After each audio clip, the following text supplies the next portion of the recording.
사도행전 21장 17절부터 오늘 우리가 읽은 26장 32절까지는 예루살렘에서의 바울의 체포와 투옥 및 5차례에 걸친 바울의 변론에 관한 기록입니다. 오늘은 이 가운데 마지막 5번째 바울의 변론, 그리고 배속자들의 무죄 인정에 관해 기록하고 있는 마지막 26장을 읽었는데 26장 크게 두 문단으로 나눌 수가 있습니다. 23절까지는 아그리빠 왕 앞에서 행한 바울의 마지막 5번째 변론이고요. 24절에서 32절은 청문회 참석자들 향한 바울의 신앙 권고 및 아그리빠의 바울 무죄 인정에 대해서 기록하고 있습니다. 오늘 이 가운데서 2절 말씀에 대해 잠시 살펴보겠습니다. 아그리빠 왕이여, 유대인이 고발하는 모든 일을 오늘 당신 앞에서 변명하게 된 것을 다행히 여기나이다. 사도 바울은 자신이 아그리빠 왕에서 변론하게 된 것을 다행히 여긴다 라고 고백하겠습니다. 이 다행이란 말을 오늘 좀 주목해 보려고 합니다. 이 다행이란 말은 헬라어 원어로 마카리오스입니다. 이 마카리오스란 헬라어 단어는 원래 복이라는 의미예요. 예수님께서 가르치신 산상수훈 가운데 가장 먼저 나오는 내용이 팔복이죠. 심령이 가난한 자는 복이 있나니 천국이 그들의 것이며 애통하는 자는 복이 있나니 그들이 위로를 받을 것이며, 이 산상수훈관에서 말하고 있는 이 8가지의 복, 이 모든 복을 헬라어 원어로 마카리오스라는 단어를 사용해서 예수님께서는 설명하고 있습니다. 우리말로 이 말을 번역하면 행복에 가까워요. 세상 사람들은 예수님에 의하면 가난한 사람들을 무시하죠. 멸시하죠. 비천하다고 합니다. 하지만 예수님은 가난한 사람들이 오히려 그 가난함으로 인해 도리어 행복해진다 말씀하십니다. 애통한 사람들 역시도 그 애통으로 인해 나중에는 행복하게 된다는 거예요. 마지막 8번째 복이 뭡니까? 의를 위하여 박해를 받은 자는 복이 있나니 천국이 그들의 것입니다. 의를 위하여 박해를 받은 자 역시 그 박해 때문에 행복하게 되는데, 왜냐하면 그들에게 천국이 상속되기 때문이라는 말씀이에요. 오늘 본문에서의 바울이 그랬어요. 바울은 예수님께서 팔복을 말씀하실 때 사용하신 이 마카리오스라는 단어를 자기에게 사용하고 있는 거예요. 그래서 아그리빠 왕이요, 유대인이 고발하는 모든 일을 오늘 당신 앞에서 변명하게 된 것을 내가 행복하게 여깁니다 라고 고백하고 있는 겁니다. 즉 바울은 지금 자신을 의를 위하여 핍박받고 있는 사람이라고 여기고 있는 거예요. 그래서 내가 의를 위해 핍박을 받고 있기 때문에, 복음 때문에 박해를 받고 있기 때문에 나는 행복한 사람입니다 라는 무언의 고백입니다. 예수님의 말씀에 의하면 이제 천국이 바울의 것이 된 거예요. 왜요? 의를 위하여 박해를 받은 자는 복이 있나니. 다시 말해서 바울에게 대입하면 의를 위하여 내가 박해를 받았나니 그러므로 천국이 너의 것이다. 예수 그리스도의 말씀이 바울에게서 성취되고 있는 거예요. 그는 박해를 통해 참된 그리스도인이요 예수님의 제자로 인정받게 되었고 그를 위해 천국이 준비되었습니다. 예비되었습니다. 그래서 바울은 행복하다 고백하고 있는 거예요. 또 한편으로 바울은 이 말을 아그리빠 왕 앞에서 한 데는 반어법의 의미가 있어요. 무슨 말이냐면 아그리빠 왕과 그의 아내였던 버니게는 정상적인 부부가 아니기 때문에 그렇습니다. 아그리빠 왕의 부인 버니게는 원래 큰아버지였던 헤롯 칼키스와 결혼했어요. 큰아버지와 결혼했던 여인이 버니게예요. 근데 이혼합니다. 이혼하고 나서 다시 결혼한 사람이 아그리빠 왕이에요. 큰아버지랑 결혼했다가 다시 이혼하고 다시 이 아그리빠 왕하고 결혼했어요. 근데 이 결혼은 더 큰 문제예요. 왜냐하면 아그리빠 왕이 친동생이에요. 친동생. 버니게는 아그리빠 친누나예요. 친누나. 지금 남매가 친남매가 결혼한 거예요. 처음에는 큰아버지랑 결혼했다가 나중에는 친동생이랑 결혼한 거예요. 이게 말이 됩니까? 한 나라의 왕이 근친상간을 이렇게 저지르고 있는 거예요. 대놓고. 이게 정상입니까? 이들의 결혼 생활이 행복할까요? 권력 때문에 결혼한 거잖아요. 권력 때문에. 다른 거 아무것도 없어요. 권력을 유지하려고 결혼한 거예요. 이 결혼 생활이 행복할까요? 바울은 거기서 마카리오스라는 단어를 사용하고 있는 거예요. 나는 행복합니다.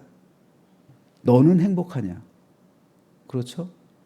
나는 행복합니다. 내가 이렇게 박해를 받는데 나는 행복해요. 그런 모든 것을 가진 당신은 과연 행복합니까? 묻고 있는 거예요. 누가 재판 자리에 앉아 있어야 할까요? 재판장 자리에 앉아 있어야 할 사람이 바울이에요. 피고석에 있어야 할 사람들이 도리어 아그리빠 왕하고 그의 부인 버니게예요. 친남매가 결혼해가지고 유대 왕이라는 왕좌에 앉아 있어요. 이들이 실상은 피고석에 앉아 있어야 돼요. 이들이 하나님의 심판 자리에 앉아 있어야 된단 말입니다. 그런데 나는 천국에 갑니다. 그래서 나는 행복한 사람이에요. 당신들은요? 당신들은 지금 하나님의 심판을 향해서 달려가고 있는데 당신들은 과연 행복합니까? 왕의 자리? 왕비의 자리? 당신들은 그 자리를 지옥의 자리로 바꾸고 있어요. 과연 당신은 행복합니까? 반문입니다. 당신은 모든 것을 가졌어요. 나는 모든 것을 잃은 것처럼 보여요. 하지만 과연 누가 모든 것을 가지고 누가 모든 것을 잃어버린 사람입니까? 라는 반어법이 이 행복이란 단어에 들어 있습니다. 나아가 아그리빠와 버니게는 죄인이죠. 그렇기 때문에 죄인인 여러분에게 내가 복음을 전하게 된 것 역시 행복입니다. 왜입니까? 그들이 바울의 복음을 듣고 회개할 기회를 얻었기 때문입니다. 바울 역시 세례 요한처럼 세례 요한이 헤롯 안디바에게 말하잖아요. 당신이 동생의 아내 헤로디아와 결혼한 거 이복 동생이죠. 헤롯 빌립의 아내였잖아요. 이복 동생을 이혼시키고 당신도 이혼하고 당신이 제수 씨를 아내로 맞이한 것 이거 부도덕하다. 헤롯 안디바에게 세례 요한이 직고했다가 어떻게 돼? 목이 날아갔잖아요. 유대 왕가는 이런 지저분한 피가 흐르고 있는 거예요. 헤롯 안디바도 제수 씨랑 결혼을 하고 지금 아그리빠도 친누나랑 결혼하고 이런 근친 상간의 이런 죄악을 범하고 있어요. 세례 요한이 그걸 지적했다가 목이 날아갔잖아요. 그런데 이런 죄인들 앞에서 바울이 행복을 말하고 있어요. 그러면서 복음을 전하고 있잖아요. 그러면 당신들도 이 복음에 참여하면 당신들도 회개해서 새롭게 될 것이고 당신들도 심판의 자리가 아니라 나와 같은 행복의 자리, 천국을 유업으로 받게 될 것이라는 복음을 증거하고 있는 겁니다. 바울에게 있어서 아그리빠와 버니게는 왕과 왕비이기 전에 죄인입니다. 그들에게 영원한 심판이 예비되어 있었습니다. 그들의 결말은 불행이요 저주였습니다.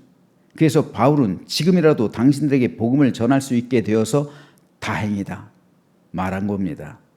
이것은 죄인을 향한 하나님의 마음입니다. 그래서 바울은 성령의 인도하심을 따라 담대하게 복음을 그 자리에서 증거했습니다. 자기를 변명하기보다는 오히려 복음을 아그리빠에게 증거하고 있는 거예요. 그 재판장 자리가 뭡니까? 자기를 변호하는 자리잖아요. 근데 바울은 자기를 변호하기보다는 복음을 증거하고 있어요. 죄인들을 향해 하나님의 말씀을, 그 메시지를 선포하고 있는 겁니다. 그래서 아그리빠가 바울에게 이르되 내가 적은 말로 나를 권하여 그리스도인이 되게 하려 하는도다 라고 말하고 있는 겁니다.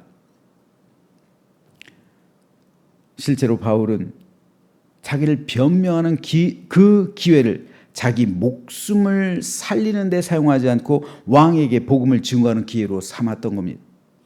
바로 이것이 오늘 우리가 바울에게서 배워야 할 점입니다. 만일 우리가 바울의 상황이었다면 그 자리에서 어떤 말을 했을까요? 과연 우리는 내가 당하고 있는 그 고난과 박해로 인해 행복하다 고백할 수 있을까요? 과연 우리는 왕을 죄인으로 보고 그에게 복음을 증거하는 자리로, 그 기회를 삼았을까요? 혹시 우리는 나 같으면 왕 앞에서 나는 아무 잘못 없으니 왕의 권세로 제발 살려달라 애원하지는 않았을까요? 하지만 바울에게 있어서 진짜 왕은 아그리빠가 아니라 하나님이었습니다. 바울에게 있어서 진정한 주님은 예수님이었습니다. 그러니 바울은 총독 앞에서 당당할 수 있었던 것이고 왕을 죄인으로 볼 수 있었던 겁니다. 그래서 담대하게 복음을 증거하는 기회로 자신의 변론 기회를 삼았던 겁니다. 이처럼 하나님의 자녀라는 정체성을 가지고 있는 사람은 사람을 두려워하지 않습니다. 그들은 하나님의 마음을 가지고 있습니다. 그들에겐 하나님의 나라가 유업으로 상속되어 있습니다. 천국이 이제 그들의 것입니다. 박해를 위하여 핍박받은 자는 복이 있나니 천국이 그들의 것입니다. 라는 예수 그리스도의 말씀과 그에 따른 성취가 바울에게 임했습니다. 그래서 바울은 하늘을 바라보며 바울의 심장은 예수님의 마음으로 뛰고 바울의 손과 발은 성령의 인도하심을 받고 있는 겁니다. 그러므로 저 여러분 모두가 바울처럼 하나님의 자녀라는 정체성 가지고 이 세상 살아가게 되기를 소망합니다. 이제 오늘 하루를 살아간다는 것, 하루 더 천국에 가까이 간 날이 되는 겁니다. 하루하루 우리는 천국으로 가까워지는 삶을 살아가고 있습니다. 그리고 언젠가 때가 되면 진짜 천국으로 내 영혼이 입성할 날이 이르게 될 겁니다. 우리는 그날을 소망하면서 오늘 하루를 살아가는 것입니다. 이것이 바로 종말론적인 삶입니다. 저는 저 여러분 모두가 종말론적인 삶을 살아감으로 오늘 하루 천국에 더 가까워진 하루가 되기를 주님의 이름으로 축복합니다. 그래서 바울처럼 이 정체성 가지고 나는 행복합니다. 천국이 나의 것이기 때문에 나는 행복합니다. 오늘 하루 분명 나의 삶엔 고난도 있을 겁니다. 압박도 있을 겁니다. 스트레스 받는 일도 있을 것이고 핍박도 있을 겁니다. 억울한 일도 경험할 수 있습니다. 그러나 그럼에도 불구하고 우리가 마카리우스, 행복하다. 예수께서 말씀하신 팔복의 삶이 내게 임했기 때문에 우린 여전히 행복합니다. 이 행복을 사단에게 뺏기지 마십시오. 사탄은 이 행복을 뺏어야 합니다. 하지만 이 행복을 뺏기지 않는 영혼은 진정으로 복된 영혼입니다.